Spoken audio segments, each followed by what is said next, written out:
Good afternoon, everyone. We will begin our presentation shortly, about 2 minutes.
Okay, good afternoon, everybody. Welcome. We would like to welcome you and thank you so much for joining us this afternoon. And welcome to Child Assessment, What's the Next Step webinar. And just to let you know, this is a follow-up to our previous presented webinar back in May when we had the webinar about assessment, look and listen. So this is the second part of it. We're going to focus on the last 2 cycles of the assessment cycle. So on behalf of Early Learning Coalition and our education team, thank you to all who participated in all our previous presented webinars. And just to remind you that you can find some of the recordings for the previous presented webinars on our ELC website. So let's begin. As you can see on this slide, a lot is going on in here, right? So I want us to spend a little time on this slide. The children in your preschool classroom have to learn many things in order to be ready for kindergarten, right? So how do you know they're learning and what they need to know? By observing them during everyday activities in your classroom, right? So child assessment is really necessary to understand children's progress, and it's important to quality teaching and learning. So looking at this slide, what do you think? Which areas of development or domains of Florida Early Learning Standards we can connect to what the children do in here? So we're going to start to look at this slide. As you can see, children do many things in here. Some of them play on the playground. Some of them play with their vehicles. Some of them cutting with scissors, painting with paint. So what area of development or domain from this Florida Early Learning Standards you can connect it to? So we're going to start from the poll. And here you go. From the previous presented slide, which of the Florida Early Learning Development Standards domains can you connect with? So let me launch the poll and take a minute and please cast your vote. I'm curious, what do you guys think? Which area of development we can connect it with based on what the children were doing in that first slide? Yes, Agnes, they were doing a lot of things in that first slide, a lot of things going on in that first slide. So, let's see what we have as they cast. Don't tell them. Okay. Well, the votes are coming. Thank you for voting, guys. Okay. I'm going to close the poll soon. Okay. Keep them coming, keep them coming. Don't worry, you guys can't see who voted on what answer, so you don't have to be shy. We can't see that. But I'm sure you're gonna be right on the spot.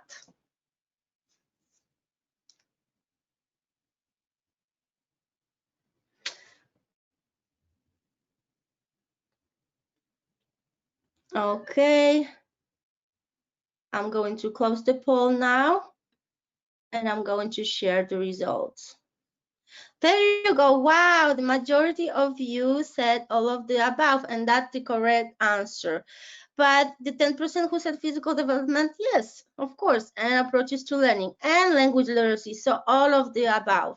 Thank you so much, guys, for casting your vote. So next, we're going to introduce ourselves. And first, will go my wonderful, awesome co-presenter, friend, and co-worker, Miss Ida. Hi, Miss Ida. Hi, Agnes. Thank you so much for that great introductions. Welcome, everyone, this afternoon. I'm glad you're joining us today for this webinar. So my name is Ida Brar, and I'm a quality and education coaching specialist for the ELC, and I serve the providers, children, and families in Broward County. I was born in a small little town in Puerto Rico called Mayagüez, and I have my Bachelor's of Science in Early Childhood from Barry University and my Master's of Science in Reading from Florida International University. I am a class certified observer and MMCI trainer for infant, toddlers, and pre-K. And I've worked as an elementary and preschool teacher. This is my passion. This is my calling. This is my love. I love to teach children and adults. The other thing I love to do is travel and explore different foods and cultures. I like to know about this whole beautiful world that we live in, and everyone's differences are a great thing. And I've had 20 years of experience in early childhood education. Yes, quite a long time, but as I said before, loving it. Now I'm going to introduce my co-partner and my partner in crime, Agnes. Take it away. Thank you, Ida. Thank you so much. So my name is Agnieszka Bodie, and I am also quality and education coaching specialist for our ELC of Broward here, serving providers and children for our child cares here. So I was also born in a small city, but all the way in Europe, far away from beautiful Puerto Rico, like Ida was born. I obtained my Master of Science in Education from Świętokrzyska Academy University in Poland. I know you can break your tongue pronouncing some of those Polish names. But don't worry, you don't have to remember that. I am also class certified observer and MMCI trainer for infant, toddlers, and pre-K. I have over 20 plus years of experience in early childhood education, working a little bit before I emigrated in Poland, and then I was in London, England a little bit, and then New York, and since 2004 my home is Florida. I work as a preschool teacher and a director previously, so I know what your experiences are, and I understand and respect you deeply. And I love also, just like Ida, teach, travel and exploring different food and cultures, and I am big dog lover. So let's go over some housekeeping for today's presentation. So as you can see, when you click on the orange rectangle with the white arrow pointing to the right here, you can either go to Webinar Control Panel or close it. So then also on the bottom, when you see the question triangle, when you click on the question, you can type any question you might have. And thank you so much to our wonderful manager, Ms. Tiffany Bernard, who is here with us and making sure that all the questions are answered. And so we would like to thank her for always being with us. Thank you, Ms. Tiffany. To download the handouts, you click on the handout triangle. And then when you click on each handout, the PDF file will open, and that will allow you to download the attachments and handouts to your device or your computer. Okay, so let's talk about a little bit about attendance, credits, pre, post, and test and evaluation. So all ELC Broward trainings are for in-service hours only as of now. Your training certificate will be emailed within 24 hours and sent to your email address that you entered when you registered for this presentation.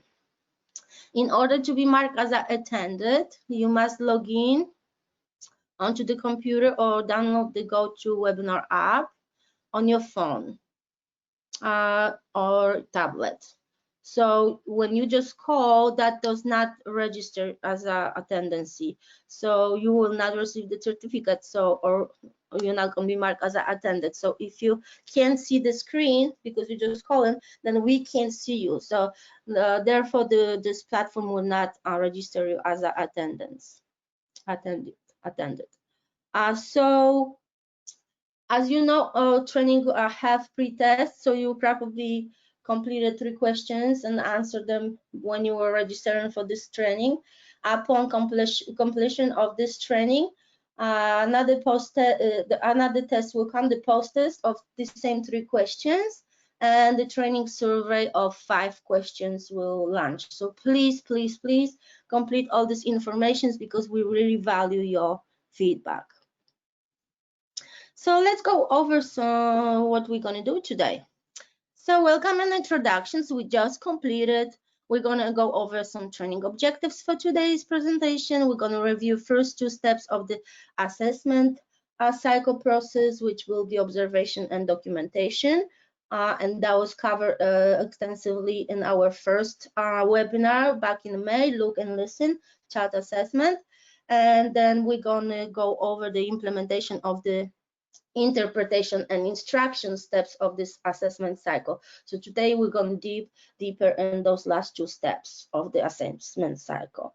We're going to have some polls and videos. We already had one poll, and then we talk about some strategies for your classroom. So let's go over some of the training objectives. So as we know, the children in your classroom have to learn many things, like I mentioned before. In order to be ready for kindergarten, they'll have to learn many, many things. So how do you know they're learning and what they need to know?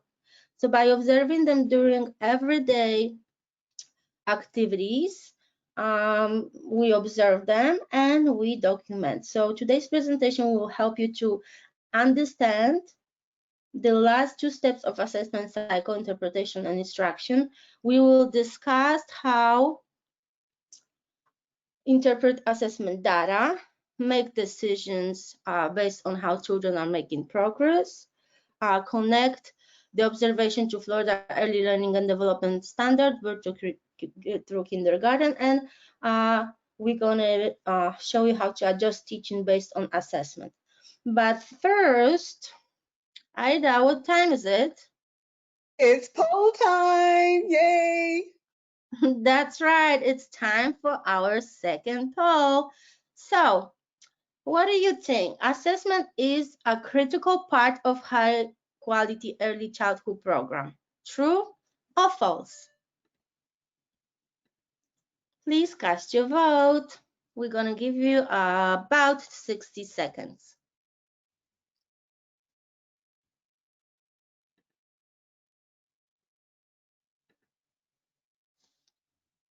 This is another good question, Agnes. I wonder what the answer is. I know.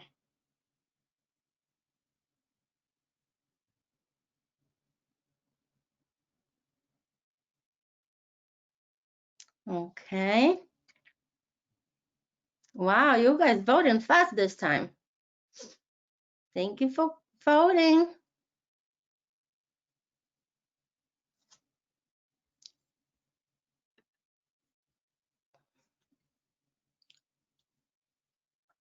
Okay.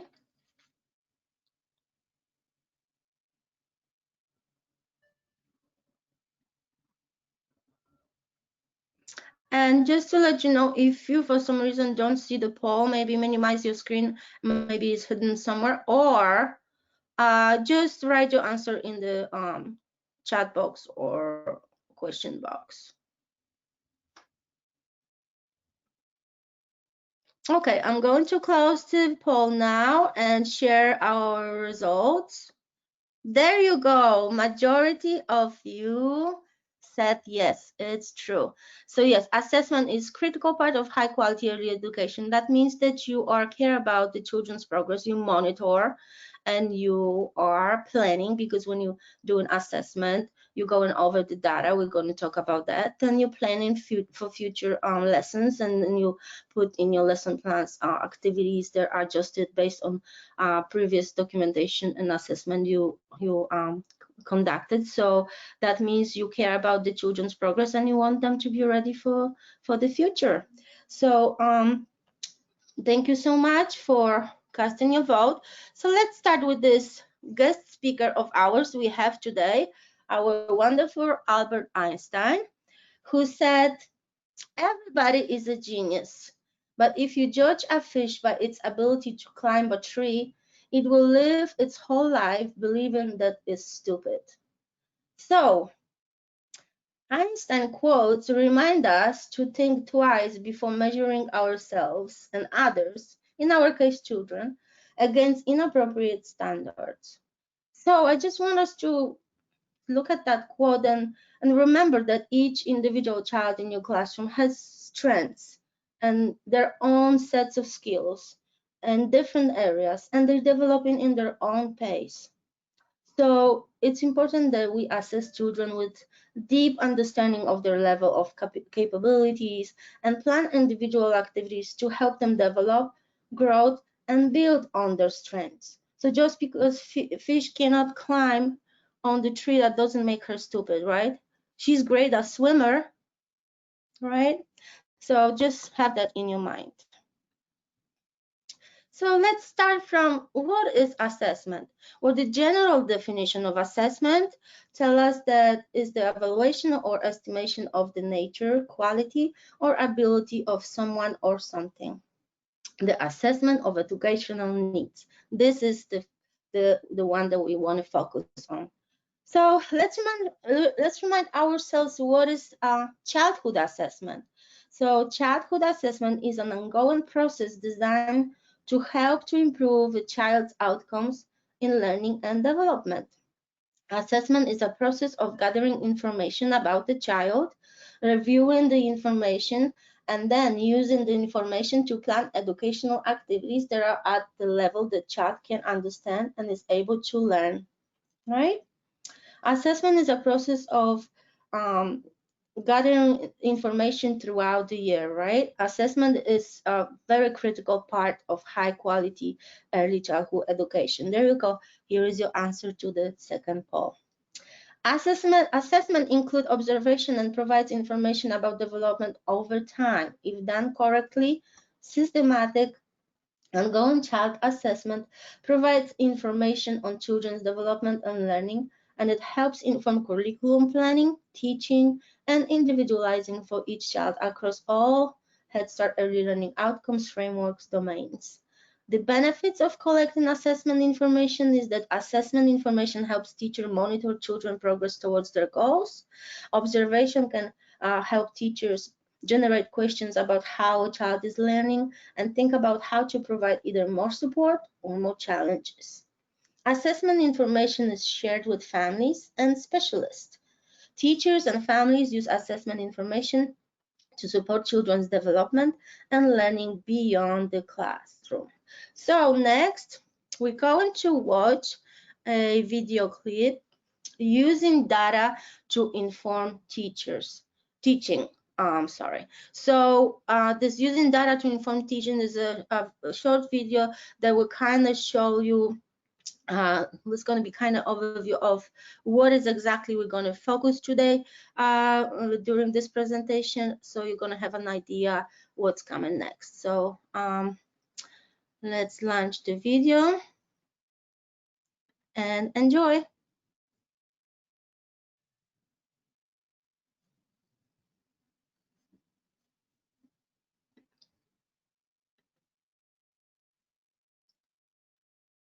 Oh, the video doesn't want to launch.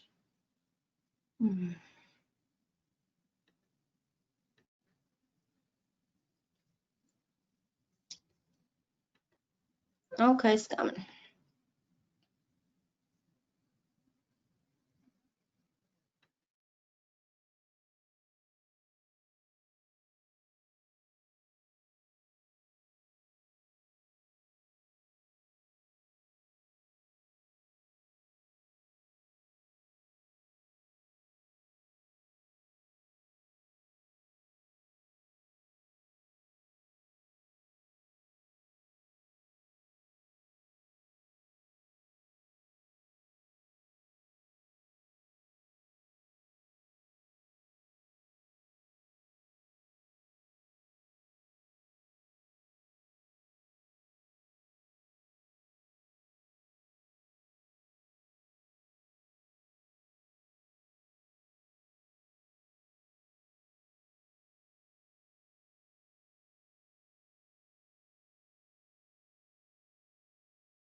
So next I'm going to pass it to my co-presenter, Miss Ida, and she will start telling you about the first step of assessment cycle.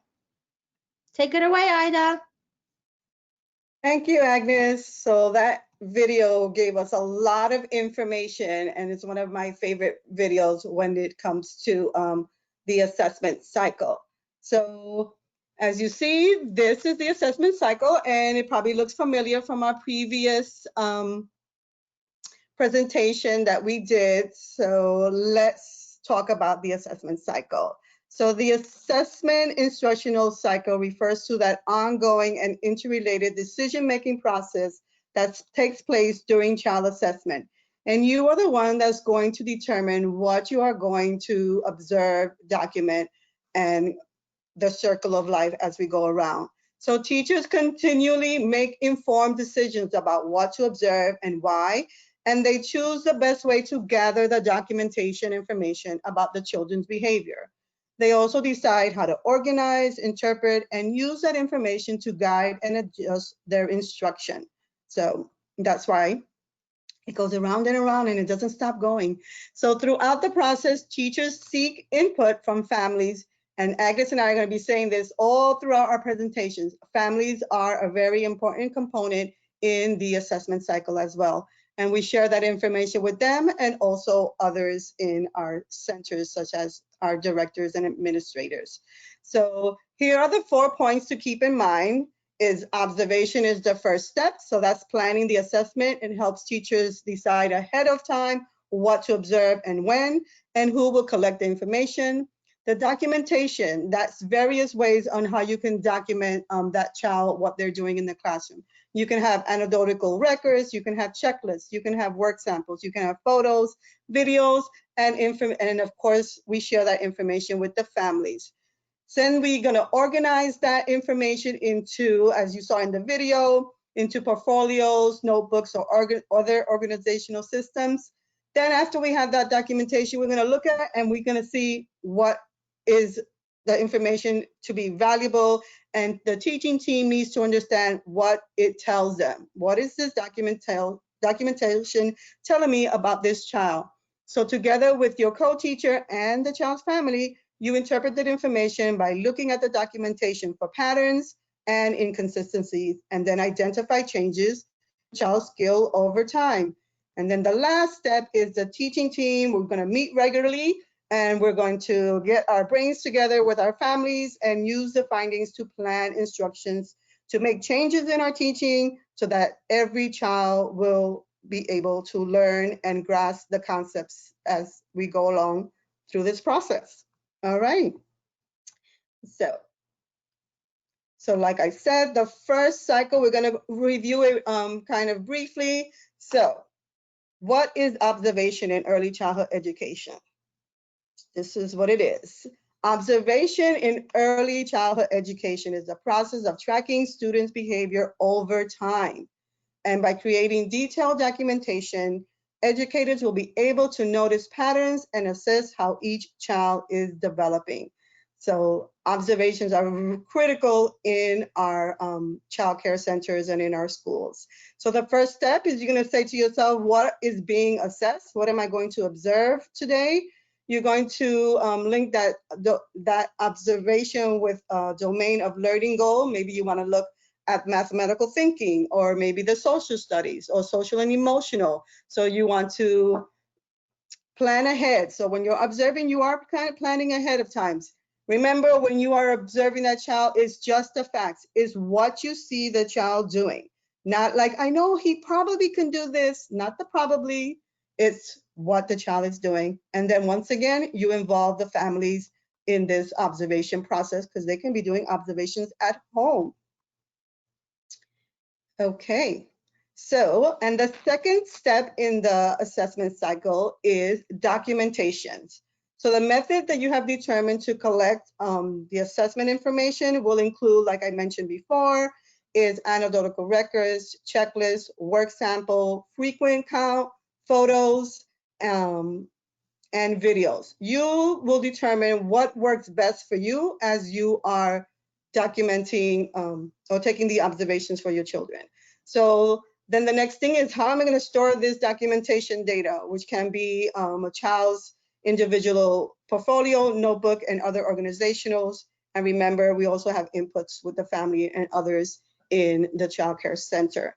So we're going to look at that organizational. So documentation, organize and sharing information. Please be organized, because if you're not, back in the day when I was doing observation, I had to take a lot of anecdotal notes. There was no system, just taking notes and observing and doing note after note after note. So I got pretty good at it. So, but some of you maybe use portfolios, and each child has a portfolio, and you put your documentation in there, and you can put also their work samples in there as well. Some of you may use a notebook, and some of you may use a computerized assessment system, such as, like Agnes and I, we're the teaching strategies guru. We love teaching strategies, and it's one of the things we use in the centers that we visit, or we used to visit, but we'll get back to that, okay? Concentrate, Ida. And then the last step is sharing that information with your coworker or your co-teacher. Sometimes she sees maybe observing something else, and she said, hey, when I was observing Johnny in the art area, this is what I saw. And you compile and work together. Your director may come into your classroom one day, and she may also do an observation of the children and share that with that. Any specialist that might come into your classroom, and they want to see what's going on with that child, and of course the child's family as well. Okay. Yay. Okay, so the third one, this is the one that we're going to be really diving into in our webinar today, is the interpretation. So for assessment information to be valuable, the teaching team needs to understand what it tells them. So, okay, I gathered all this. What is this telling me about Agnes, or about Nicholas, or about Joshua? So let's think about it and look at it. So the coaching team gets together also with the families at different points during the school year. The families are also very involved, and we interpret the information by looking at the documentation for any patterns or any inconsistency, like I said before. And then we identify the changes of a child's skill over time. So that's why it's ongoing. You can see the difference from the beginning of the school year to the middle to the end as you are doing these observations and documenting. Ask questions about the data, and once again, like I said before, I can't repeat this more than I'm repeating it now. We involve families, because mom and dad, or that guardian, is the first teacher of that child. So we want to include them in this process. Okay. So let's end the interpretation, analyzing ongoing child assessment data. So you're going to be looking at different things. So as a teaching team, assessment information, you input, and you also gather information from your families as well, because you could say, how is he when he's at home, during dinner time and things like that. It's a very valuable asset. That's why we involve the families, because we can get a lot of information from them as well. So after the teaching team has gathered the information about the children's knowledge and ability, we're going to examine the data and understand whether the child is learning what they need to know. And then sometimes teachers detect patterns or inconsistency, like he was fine here, doing sorting today, but yesterday he was having difficulties, and kind of see what's going on as you collect the information. So this can be important and useful information that the teachers can use to adjust your teaching. So once you notice that's happening. So like, for example, on this slide, we're going to notice that most children use scribbling to represent their ideas. And that's what happens with children. They start scribbling first. Anna is also beginning to use letter-like forms. And the teachers are concerned that Tyler, as you can see from our little example here, is the only child who's consistently writing with letter-like forms. So what are we going to decide? We're going to give him, and this is a simple solution, we're going to give him more opportunities for him to practice during table time, and during center times, and during different routines and activities throughout the day, in order for him to kind of catch up and have more practice in order for him to. Writing is not easy. So some children will take a little longer and some children will take, but if you provide the opportunity for them to practice, they're gonna, they're going to get it. So the teaching team collects information about the children's knowledge and ability and use that data once again to inform your teaching and to adjust. So sometimes teachers notice patterns, as I mentioned before, and then we're going to look at that and provide more further development in their early writing skills for those children who need them. So that's how it's one way that we can adjust, adding more materials, more activities, and more teaching strategies as they learn to write. Okay. So we're going to look at an example of interpreting data when there are some inconsistencies, and that's going to happen. So here we have Lisa, and we're going to be looking at language and literacy, expressive language for Lisa. Okay. So sometimes teachers notice inconsistency in the data that we are gathering. So you see that you gathered information on the 9th, on the 10th, on the 17th, the 19th, and the 25th. So you're ongoing and you're gathering information regarding her expressive language. So in this example that you see about expressive language of a child who is reluctant, she's reluctant to talk in the classroom. She's not a talker in the classroom, but you notice when she goes outside, she has more words. See, under the 19th, you see the little notation. So the teaching team notices that the child is using much longer sentences than usual when she is planting seeds. So they further investigate and discover that this child, Lisa, has a special love for gardening. So what is the teaching team going to do? We're going to add on that interest of the child and build activities and have materials for her in order to develop that expressive language for her. Simple, wonderful. Don't you love it? I do. All right. Okay, so let's see the next example. This is an example of when a child is progressing. So you have, you have those children that need a little bit more help to catch up. You have the ones that are like on target, and then you have the overachievers, which Agnes is going to be talking about that. So when the teaching team reviews the information they have collected, sometimes it is clear that a child is making satisfactory progress, and she's learning or he's learning, and you can see it from the graph. So if ongoing child assessment shows that a child in your classroom is making progress in learning a skill, you may just continue to do what you're doing and make sure to adjust the type of level of instructions you provide to match the child's increase of mastering of that skill. So by using evidence-based curriculum and teaching practices, you will support that child's learning as they go on. So even as when your child is progressing, you're going to continue what you're doing, but you're still going to kind of like, take it up a notch a little bit in order for the child not to get bored. So remember that for the assessment information to be valuable, the teaching team needs to understand what they see and build on it. So what kind of assessment tools we will see, or you might have in your centers, is Teaching Strategies Goal, which is Agnes and I favorite, where we're kind of like, attached to that, because once you get the hang of it, it is so simple. When I was doing teaching strategies back in the day, there was no putting anything on the computer. You put your results in the computer, but you did not put any documentation. They didn't have that feature. Now they do. Oh, life is so much easier now.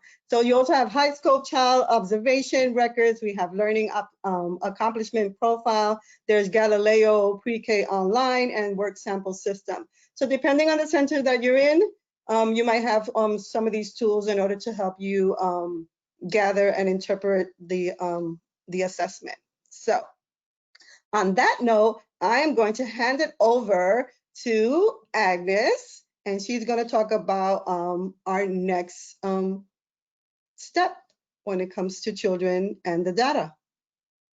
Thank you, Ida. You gave us so much goodies, so much good information. Thank you so much for going over all the 4 steps of the assessment cycle and telling us what when a child is progressing, what we do.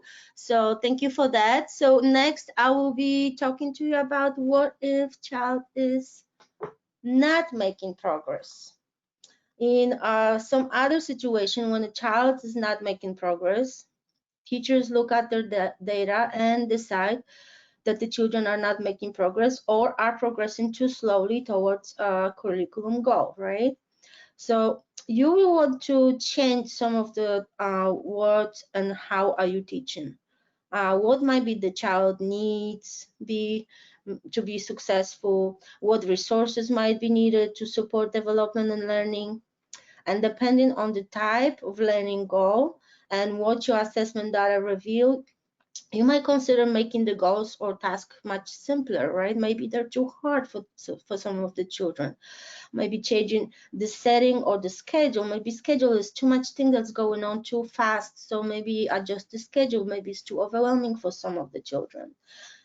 Increasing the number of learning opportunities, like for example, when during the transitions, or maybe when you are guys sitting at the table waiting for lunch, there is so many teachable moments you could use to increase that learning opportunities, or the amount of time the child has to respond. So maybe give the child a little bit more time to have a chance to respond.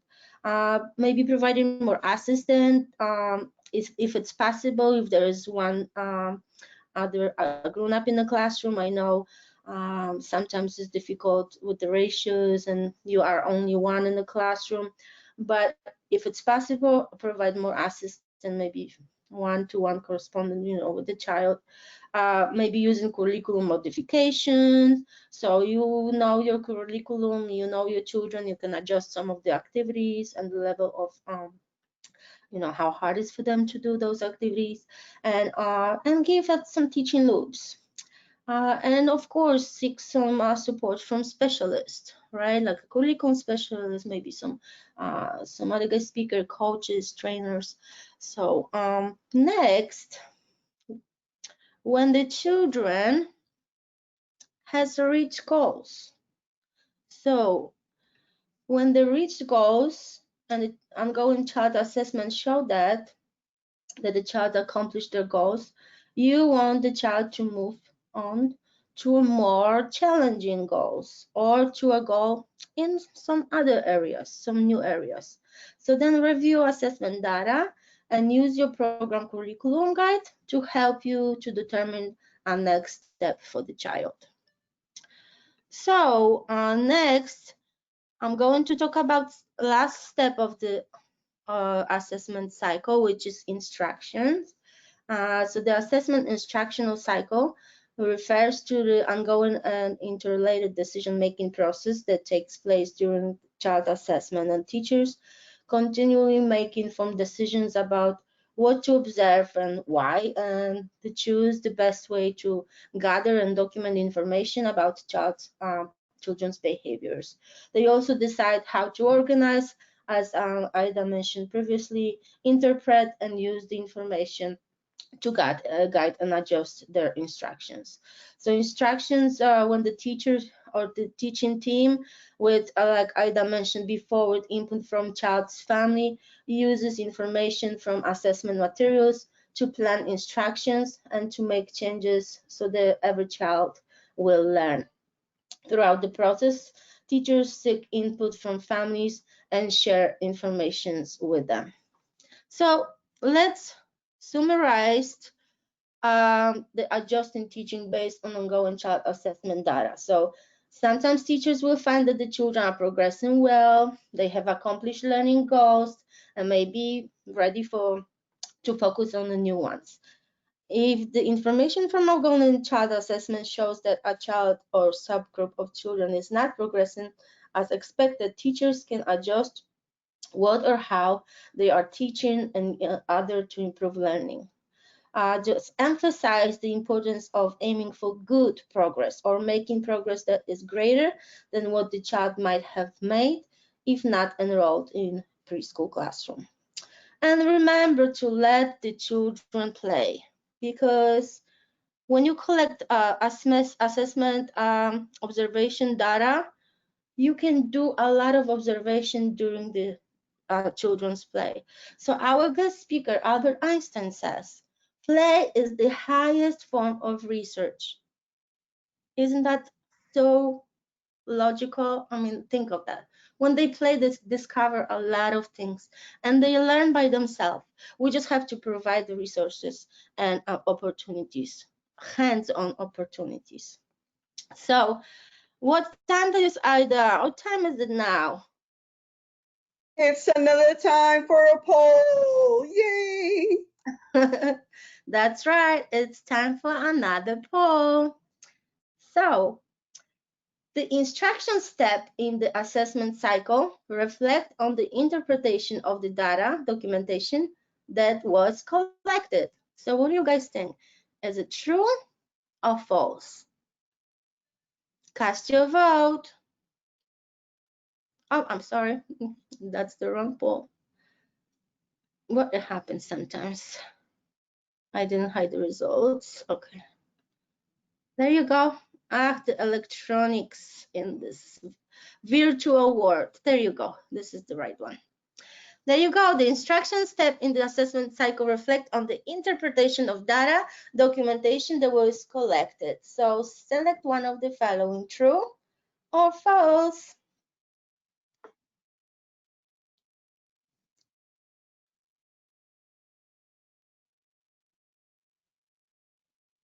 Keep them coming.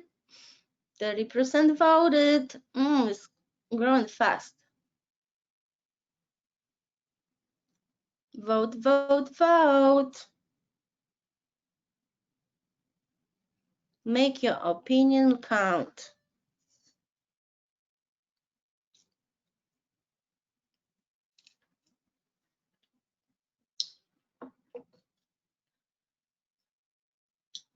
How's it going, Agnes? We have almost 50%. All right. Clicking, clicking. Thank you for everybody who's voting.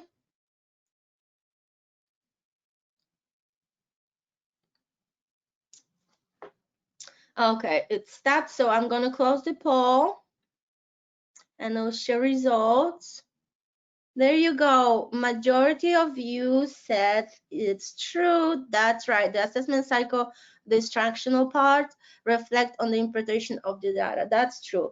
Teachers reflect on the assessment information and documentation they collected to make further decisions to support children's learning. Bravo.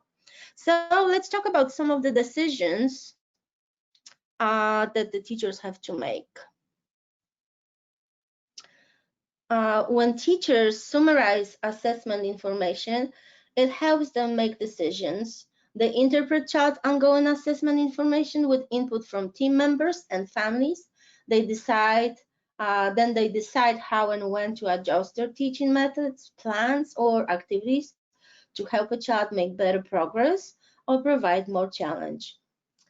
Through the use of research-based curricula and teaching practices, teaching teams support children's learning. So next, let's watch a video clip that will talk about using data and planning.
So as you can see in that video, all the teachers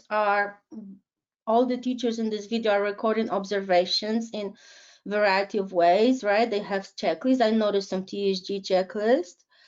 They are using videos and photos, work samples, and anecdotal notes. The observations are used to plan instructions. Teachers use their data to individualize lesson plans for children at different skill levels. They also use data to identify children's interests and plan activities to promote children's engagement. And all the adults in the classroom work together to observe and document observations.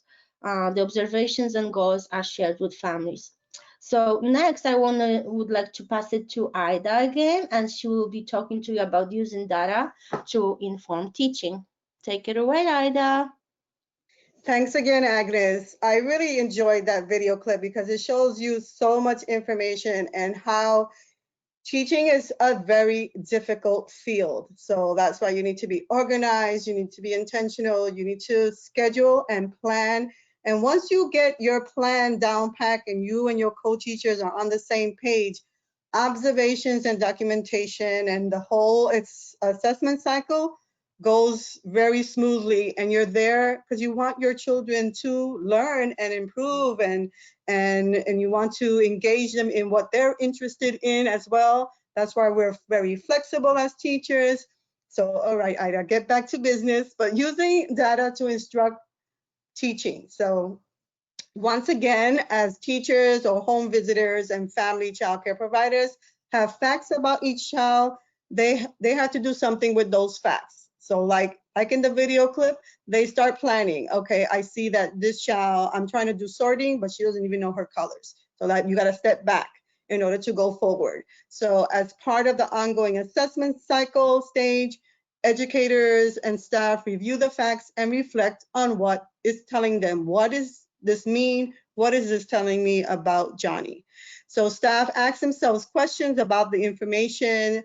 How's the child developing, the child's interests, their needs. Okay, this child may need a little bit more, as to this child needs more challenging activities, and answer those questions to lead to individual care and with the curriculum to get them to the next step. Okay. And here's our guest. Our guest today is Albert Einstein. So we're going to review and reflect and questions to ask yourself. So how do we use the assessment information you have collected to adjust teaching in your program? So there are many questions you start asking yourself once you start interpreting and adjusting your teaching according to what you have, your findings. So you ask yourself, what strategies does the child use to play with different toys? Does the child engage with objects or people differently than he or she did a month ago? What has changed? What has not changed? Do my actions and the actions of other adults who interact with the child affects the outcome of the child's experience? How so? And sometimes you can see that, you know, Lisa can be very talkative with you, while with another adult, she may not be, and she may not be expressive. So you have to look at all that and maybe the environment where she's at. How the information relate to the goal for the child, the goal for the families. You know, most of our parents want, yes, they want them to be Albert Einsteins, but not all children are going to be Albert Einstein. It's okay, and we only had one, and that's all right. And also the program's goals, what they want the children, their school readiness in order to get them ready to kindergarten. What other information do I need in order to help this child? And what questions do I have for the child's family as well? So like we said, they're a very important component. And what developmental skill or activity does the child appear to be working on? So we're going to be talking about in the next slide of those great Florida early learning and developmental standards in order to link that observation to those standards. Okay, and here they are in a nutshell.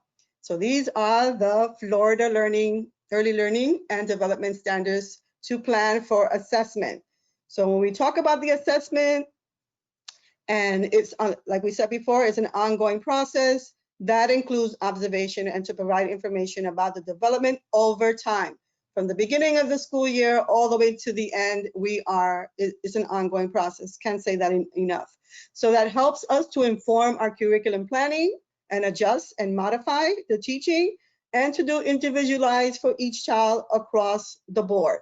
Some children, they need that one-to-one, and some children can work with 2 children, and so on and so forth. So looking at the Florida Early Learning and Development Standard domains and benchmarks reflects the knowledge and skill that a child on the developmental progression. And this is what I love about the Florida Early Learning Standards. Before, I'm going to be honest with you, when I used to look at that binder, I used to be like, what is this? Took me a while to figure it out. Now it's so like user friendly, and you can see the progression, and it's so easy to look at and determine what's the next step for that child. But first, let's see what's going to happen next. Hint, hint, look at that slide. We are going, what time is it, Agnes? It's time for another poll. Yes. Okay, here we go. So this is the poll. The standards for children birth to kindergarten are grouped around 8 domains of early learning and development. True or false? And Agnes will launch the poll, and there she goes. Wow, Agnes, you are on point here. So Thanks, Ida. as you see, Ida didn't mention how many, but if you have been using this binder and been using these standards and looked at the slide before, hint, hint, you will know the answer to this question. Okay, I'm gonna be quiet now so you can think and click. So it's hard for Ida to be quiet, but I will try. How's it going, Agnes? We are getting those votes coming. Yay!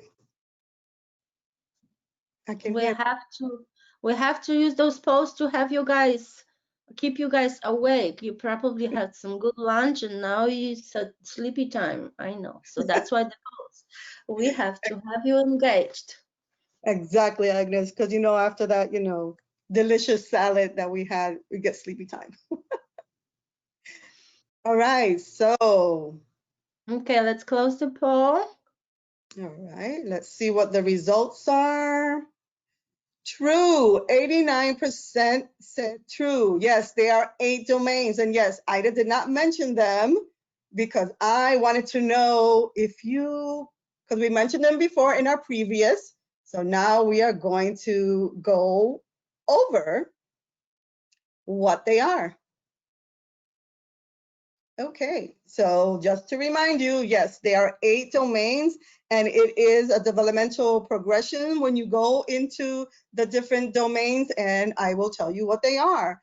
The first one is the physical development, then approach to learning, social and emotional development, language and literacy. We have mathematical skills, scientific inquiry, social studies, and creative expression through the arts.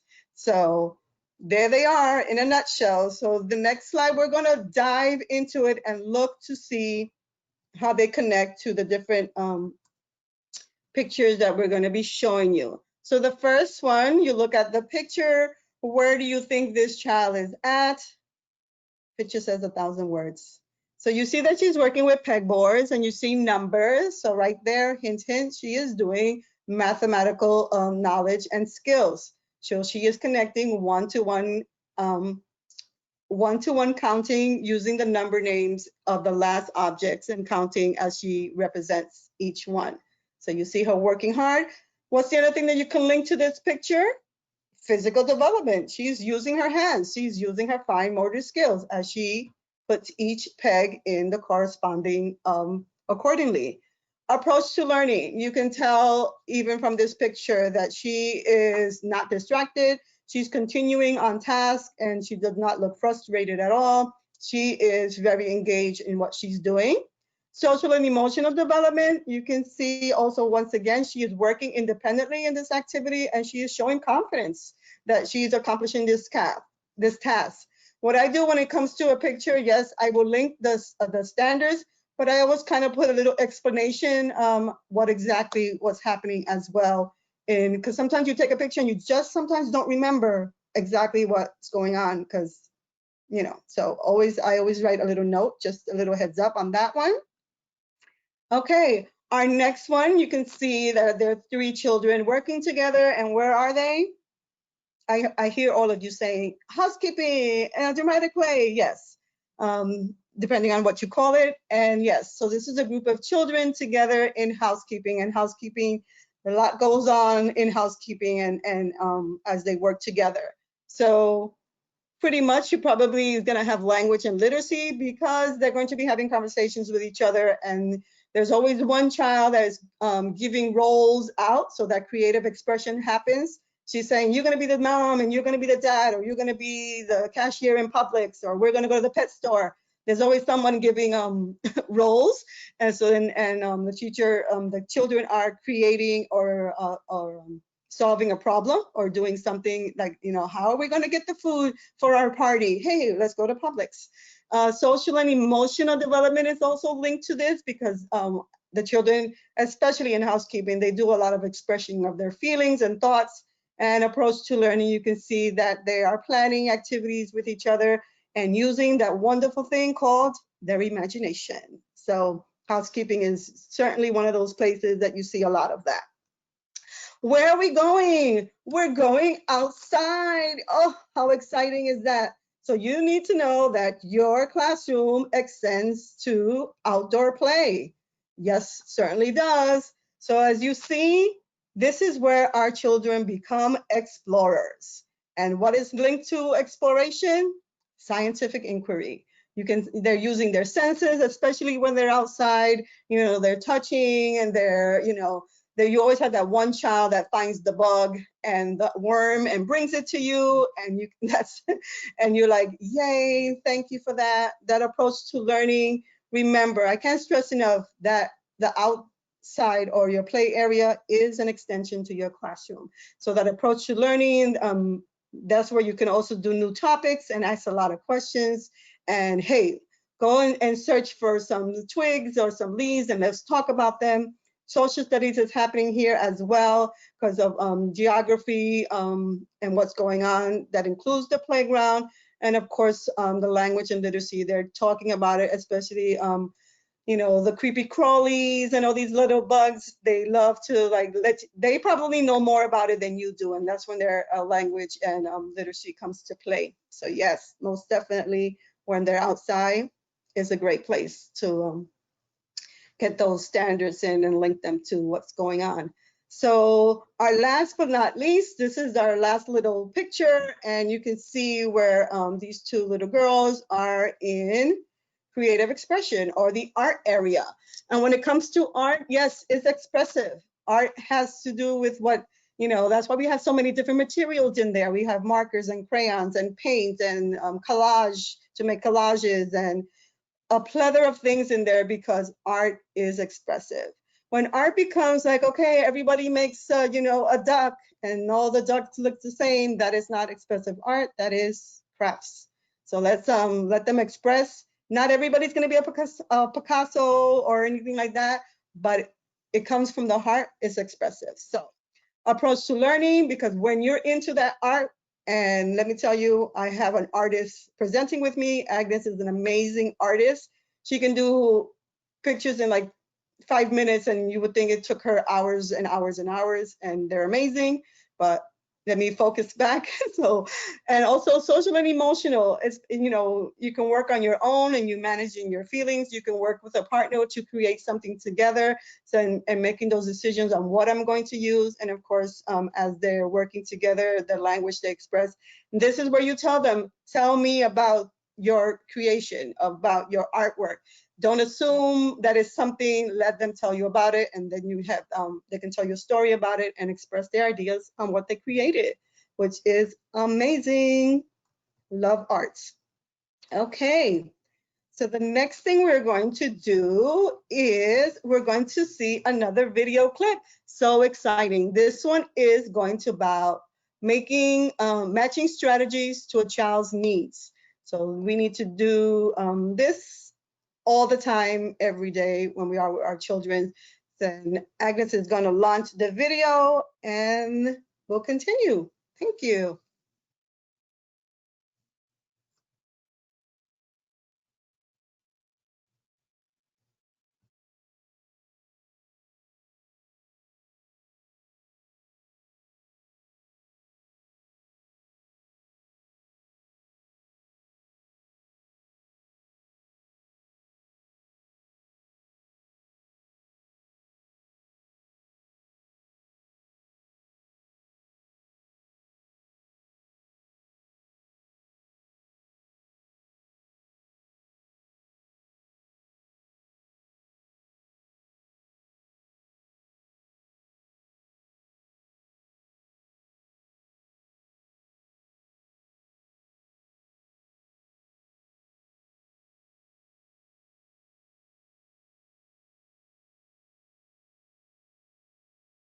So as you saw from our clip, you can see how you connect that to the strategies. And then Agnes is going to take over and take it away, Agnes.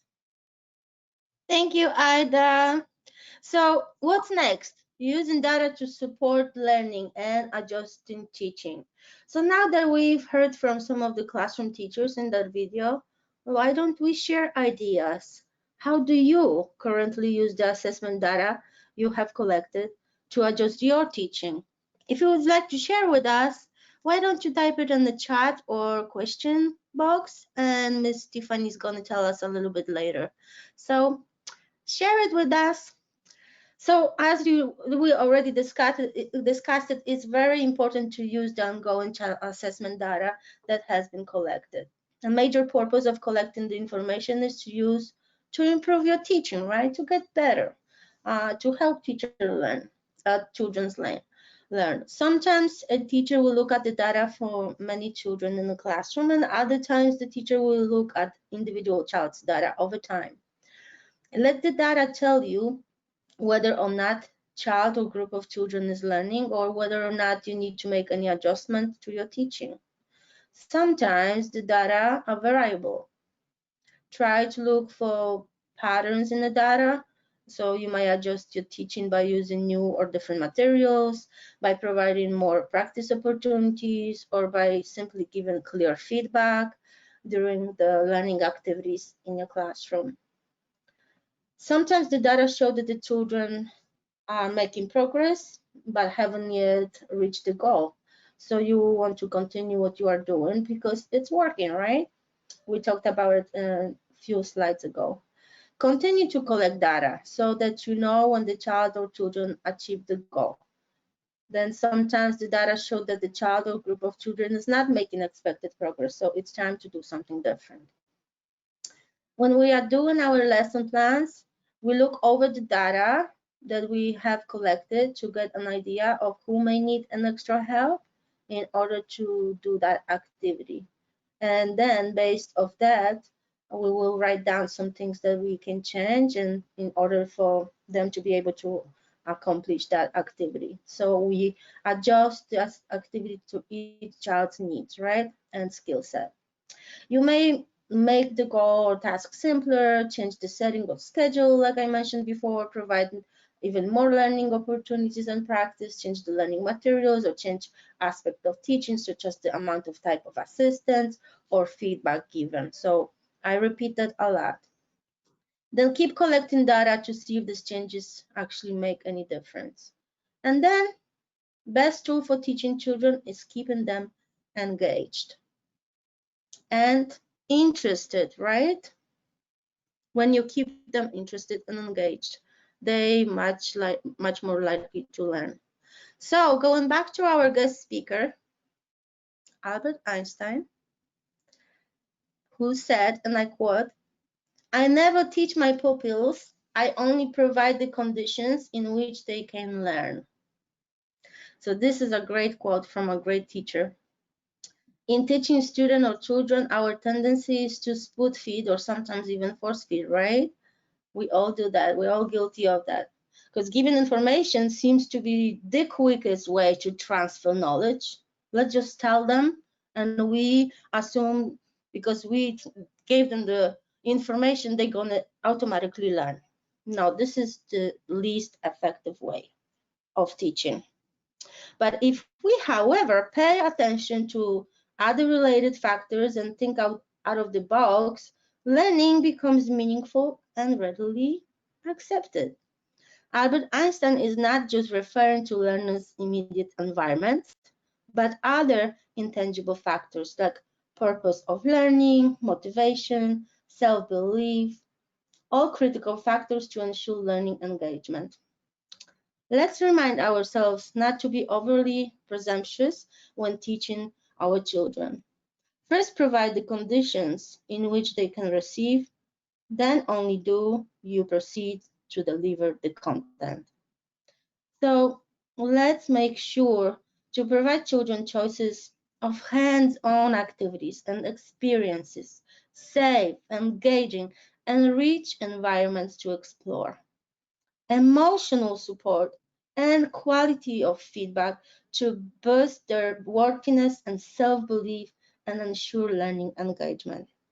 And again, remember that each child, individual child in your classroom has strengths in their own sets of skills and developing in their own pace. So now let's see some examples to help you understand the connection between collecting assessment information and adjusting teaching in order to improve children's learning strengths. So as you can see here, we have some of the observations and assessment data um, the teacher collected. And as you can see, this is the first domain of the Florida standards, physical development. And this initial observation here tells us that Sophia threw ball to peer with adult support. So what will be the next learning steps for Sophia? Work on throwing ball independently, right? Gradually fade out adult support as child progresses in performing the skill. Very simple. Step by step, little step with preschool children, we give them little goals to achieve and we move to another one.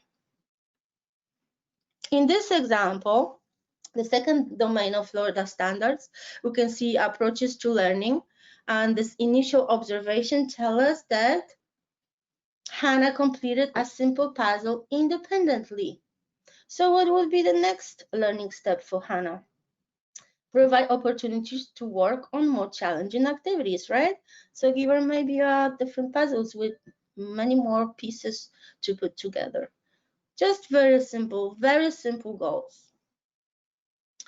The third example is a social and emotion development domain, and this initial observation tell us that Emma shared tweezers with Pierre when the teacher asked her to.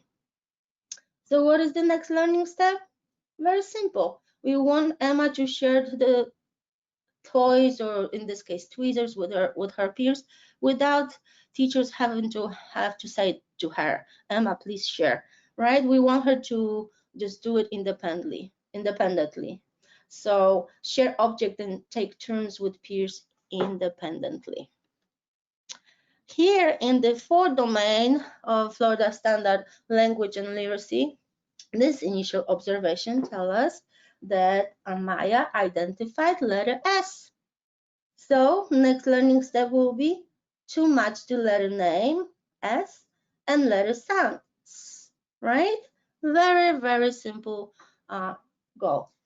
Next is mathematical thinking, domain number 5 in Florida standards.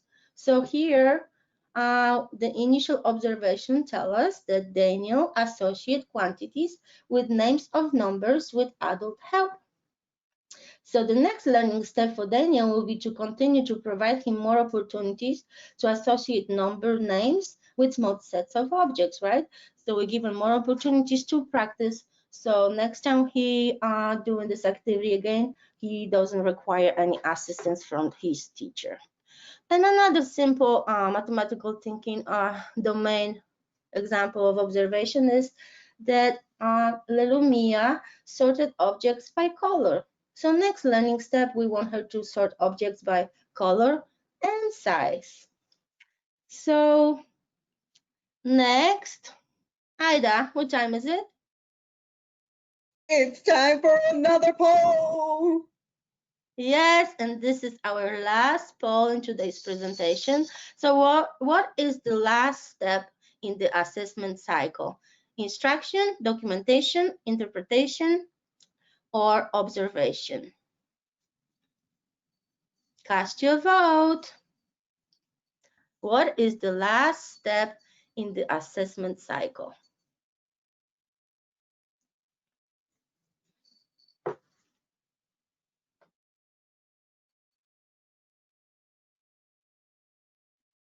This is another good question, Agnes. I think they're clicking away, and I think it's going to be a landslide. Yes, we have those votes coming. Thank you guys for participating.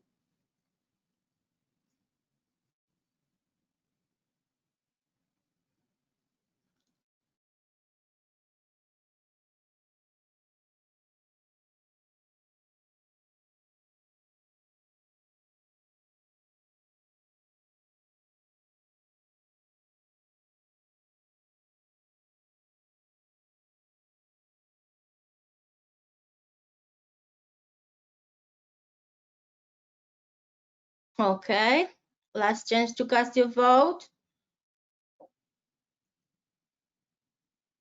And the polls is closed. There you go. Wow, we have a different kinds of answers. Wow, yes, I see that. So answer is instructions. The last step of the assessment cycle is instruction. So remember, the first step of the assessment cycle is observation. The second is the documentation of the observation. The third is interpretation of the documentation of the observation. And then the fourth and last step is instructions. Once you observe, document observation, interpret over documentation of the observation, you go and you teach. You adjust your teaching, you adjust your activities and your lesson plans, and you instruct.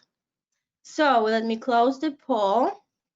And next, let's summarize. Let's summarize all this using data to instruct teaching. So ongoing child assessment information should be interpreted to figure out what children know and can do. Based on your interpretation of the assessment data, you can decide whether or not children are making enough progress. Then based on your interpretation of the assessment data, you can also decide what adjustment in teaching might be helpful. Right? Once you have decided how your teaching might be adjusted based on assessment information, you'll be able to purposefully plan for groups and individual children to make sure they are learning. And last and not least, continue to collect assessment information. It takes time to practice, so don't get discouraged, and reflect to develop the skills of using assessment information to plan your future instruction. So that's to summarize all the information of using data to instruct teaching. So that will conclude today's presentation. And next, Ida will remind you how to download and review some of the handouts that we provided for you. So Ida, take it away. Thank you, Agnes. Okay, so we have 5 handouts. So when you go to your panel, you're going to click on handouts, the little triangle, and you're going to download your the handouts, and they are in PDF form. But if for some strange reason you cannot do it, please let us know. Remember that you're going to get your certificate within the 24 hours, and it'll be sent to the email that you registered for this webinar. All right. So we're going to give you a little preview on what the handouts look like. So one of the first handout that you're going to be looking at is tips for teachers using data to inform teaching. So it gives you tips and it's simple, great. I love this handout. It's, like I said, user friendly. The next tool that you're going to see is decision-making chart. So yes, so now is the child making progress as expected? And it has the yes and no, and it kind of guides you on how to make decisions for that child to do the next teaching activity lesson for that child to take them to the next step. Great resource. The next one is tools for supervisors using data to inform teaching. This is an assessment review form, so you'll see the date, the classroom, the observer. This is more like for the supervisor to look the ongoing child assessment frequency and so on and so forth.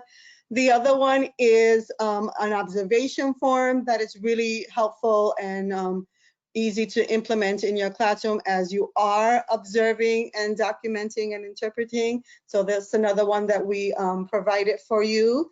And then we have, last but not least, we have the interpretation form.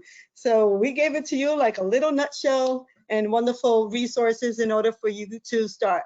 Once again, like Agnes says, this takes time in order for you to set up your system and see what you're going to do and how you're going to observe, what type of documentation form you're going to, or method you're going to use, and interpreting and reflexing and so on. And then you instruct the teaching. This is our resources. So this is where we got a lot of our information. It's in the Head Start website. Great resource. It tells you a lot of things. And of course, we use the Florida Early Learning and Developmental Standards, birth to kindergarten. Like I said before, once they update it, Agnes and I both have it on our laptops. We're constantly using it because, yes, there's 8 domains, but ask us if we have them all memorized as to the different benchmarks. We do not. And so it's a quick reference. We click on it, and there's also activities that you can give to the parents in order to help also for the child's development and learning as they go along. And it's a progression. I really, really enjoyed that they updated this. And then I'm gonna hand it over to Agnes. Thank you, Ida. So, guys, if you would like to contact us, you can email us. This is my email address, abodi@elcbro.org, and Ida's email, abrar@elcbro.org. Don't forget to like us on Facebook, follow us on Instagram, and tweet at us at Twitter. Here are our addresses for all our social media platforms. So you might want to like us and follow us because we post all kinds of goodies there, story time, training schedules, all the events. So don't forget to follow us in all the social media. Also, before we let you go, we'd like to share some of the upcoming webinars. So Monday, September 28th, 7 p.m. to 8:30 p.m. There's a series of trainings, the Grow and Brain series, the key ingredients for healthy brain development, which are presented by our wonderful co-workers, Ms. Anna Avalos Atkinson and Natasha Erise. Those are our co-workers who are also quality and education coaching specialists. So we welcome you to register for this series. I believe they already did 3 or 4 classes. So this is like a serious, very interesting training.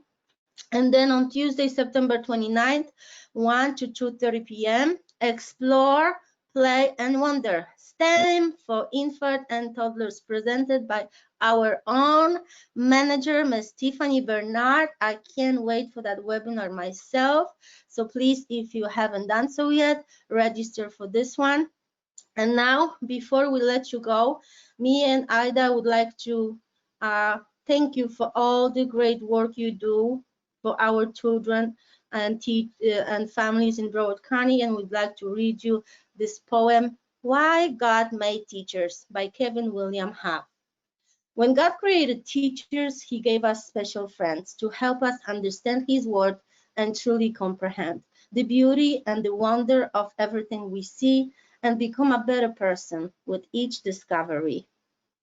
When God created teacher, he gave us special guides to show us ways in which to grow so we can all decide how to live and how to do what's right instead of wrong, to lead us so we can lead and learn how to be strong.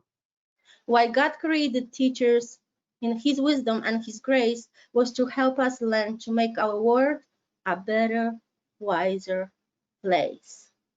So having said that, guys, wonderful teachers and providers, just know that you're essential. We love you. We appreciate everything you do for our children. You put yourself out there, risking your health, your family's health. So we just want to show you appreciation, how much we appreciate it for all you do. I would like to also thank my co-presenter, Ms. Ida Brar. It's a pleasure to work and present with you. Also would like to thank my our manager, Ms. Tiffany Bernard and Ms. Amy Hamwee, who always are supporting us when we creating those presentations and developing those presentations to present to you. They give us a lot of support and understanding, so we would like to thank them for that. And thank you, Ms. Tiffany, for taking over the questions, taking care of that so we can just present it. I hope to see you soon face to face. Ms. Ida, would you like to add something to that? Thank you also, Agnes, for working with you. It's always a pleasure. We'd like to thank Albert Einstein for showing up at our webinar. Thank you, Mr. Einstein. And thank you also all the participants that were here with us this afternoon. And there's Agnes and I, we're running away to get some lunch. And once again, thank you for all you do. It's a pleasure. Okay, bye. Bye. Stay safe, everyone.